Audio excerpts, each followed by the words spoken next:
Do Good movement. I hope you are well. Today, I'm going to change things up a bit and I'm going to guide you through a meditation.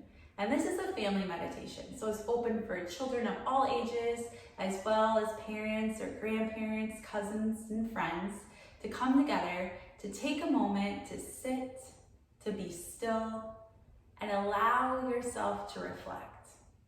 A lot is going on in this world, and it can weigh us down. It can create worry, it can create sadness. But allowing yourselves to feel those emotions, give them space, but allow yourselves to let them go in order to move forward. That's what we're going to focus on today. So when you're ready to join me, find a comfortable seat. You can sit like I am right now, crisscross legs. I'm sitting on a bolster, and all a bolster is, it's just a big pillow, so you're welcome to sit on a pillow or two, or if it feels better to you today, you're welcome to lay down flat on your back. But I want you to find a comfortable way to sit or lay. And as we come to a comfortable seat, there are a few variations in order to sit. The first one is easy seat with one foot in front of the other, very similarly known as crisscross applesauce.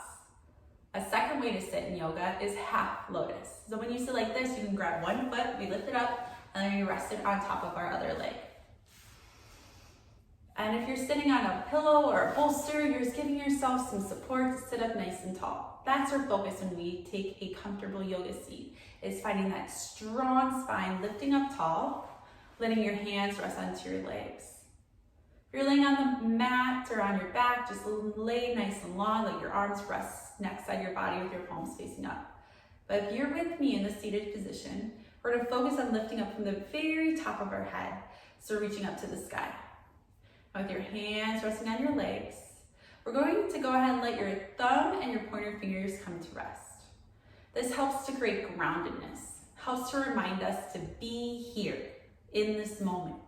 Because sometimes our mind starts to wander. We start to think about all the things that we're going to do today, or maybe that already happened. And by pressing our thumb and our pointer fingers together, it reminds us to stay here, be present, be in this moment. So lifting up from the very top of your head, I want you to then close your eyes. And just take a moment to check in. How are you feeling today in this moment? You notice your breath, feeling it rise and fall. Do you have a fast breath or a slow breath? Is your breath in longer than your breath out? Are there any aches and pains or maybe discomfort in the seat? We're going to use our breath to allow our bodies to just release into this comfortable seat. So focusing on a few rounds on community breath here. Begin with an exhale, empty your lungs. We're going to take a deep breath in through your nose, fill your lungs to the top, and long say out the mouth, release. We'll do that 2 more times. Ready? Deep breath in. Long, gentle say out the mouth. And one more time. Deep inhale. And long exhale. And find that rise and fall of your breath, a natural breath here again. If you're finding discomfort, you can switch the positioning of the legs. Wherever you are, can you find that length in the spine again? And then we're going to start to notice thoughts entering into our mind. Are we able to create space? We create space by giving awareness to those thoughts, as if they're clouds passing through the sky. And we use our breath, our exhale, to release the thoughts from the mind or blow those clouds out of the sky. So give yourself a moment, notice those thoughts, whether it's thinking about what you're going to have for lunch, Or again, maybe knocking something off of your to-do list for the day. Allow them to be. You create awareness. You acknowledge them being in your mind. We're going to use our breath now to release them, to blow them out of the mind like clouds in the sky. So let's go ahead and take that deep breath in through the nose again. Fill up your lungs. And long sigh out the mouth. Let it go. And sit. Be still. Come back to your natural breath. Notice, is that thought or another popping into your mind? If so, we use your breath. Find that deep inhale, fill your lungs to the top, and then long, gentle sigh out the mouth, release, let it go.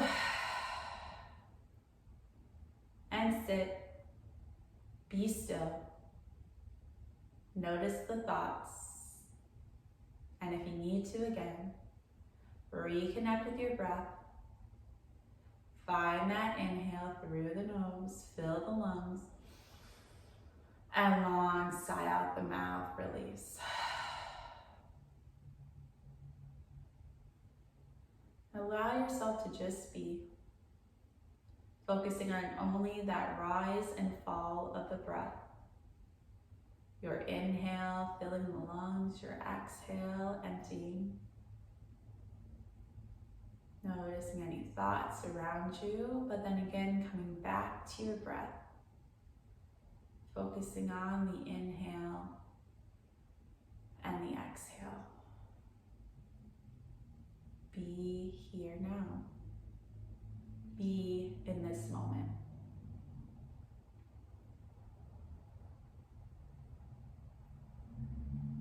Now staying here, I'm going to guide you through a story from Enlightening Tales of Sri Swami Satchidananda. So follow with eyes closed, envisioning this tale as I tell you. This story is entitled How to Stop an Elephant. Once upon a time, there lived a king who had a very big elephant. An attendant used to take the elephant to the river every day for a bath.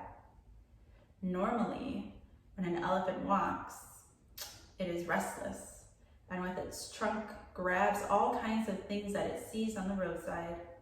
An elephant can be very difficult to control. One day, as the attendant was bringing the elephant back to the palace, a little boy came walking up to it. He took its trunk in his hands and said, "Stop. Look at the way you're walking." The elephant stopped. "Walk gently, carefully," he told the elephant. He let go of the trunk and the elephant started walking calmly away. The next day, as the elephant passed the same spot, the boy came running and stopped the elephant to reprimand it again. This happened several days in a row. The attendant couldn't believe what was happening. He told the king, who sent his minister to check on the boy. In a few days, the minister reported back to the king, "Sir, I have observed the boy. He lives with his grandmother. He's just a normal little boy. He seems ordinary, but he has absolutely no fear. That's why he can stop your elephant." "I can't believe it," said the king. "What do you mean?" "Sir, a mind without fear and worry can do anything." The king wanted the minister to prove his point. The only way to do so was to make the boy worry about something. So the minister went to see the boy's grandmother.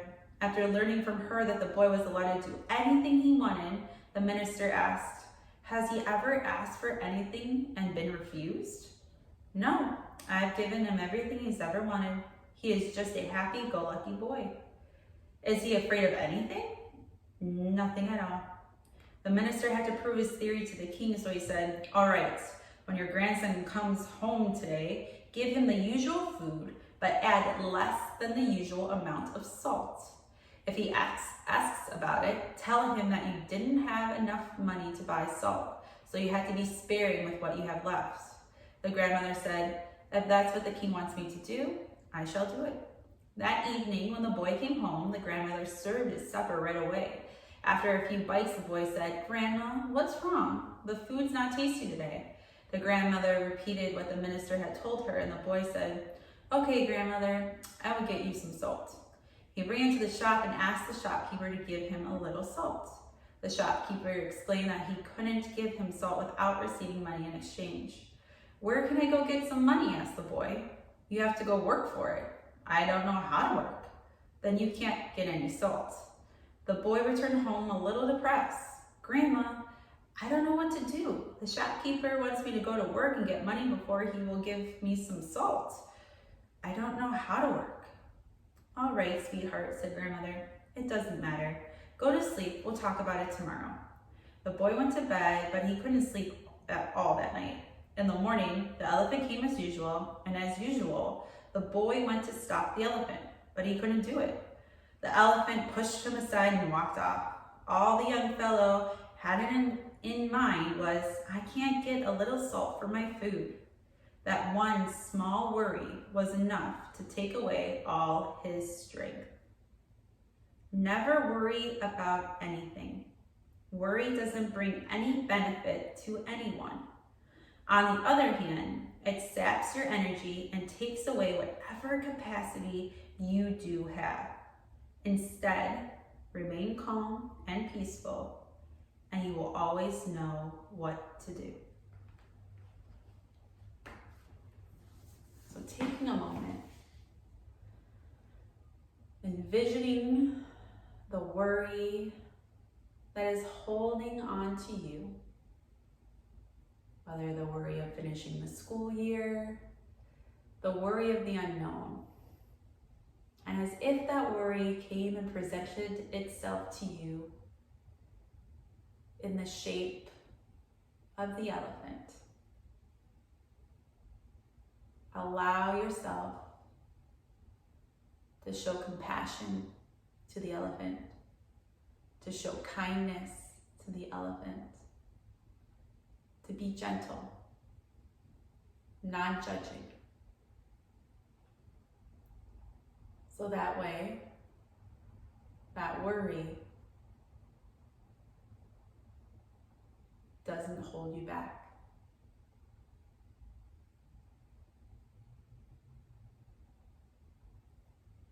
What is the fear that holds you back? What is the worry? Can you allow yourself to let it go? Once again, envisioning that cloud in the sky. That cloud is filled with the worry, the sadness, the anger, the uncertainty. And we're going to use this final community breath to blow that cloud out of your mind, out of your heart, and out of your soul. So let's begin with that exhale. Empty your lungs. Take that deep inhale through your nose. Fill the lungs to the top. And blowing that big cloud out of the sky, we release. Exhale. Let it go. We come back to our natural breath. We feel the rise and fall. And we slowly begin to open our eyes. So a very interesting concept of fear and the uncertainty, especially in this moment of time, and how that holds us back. So allow yourself today to use your breath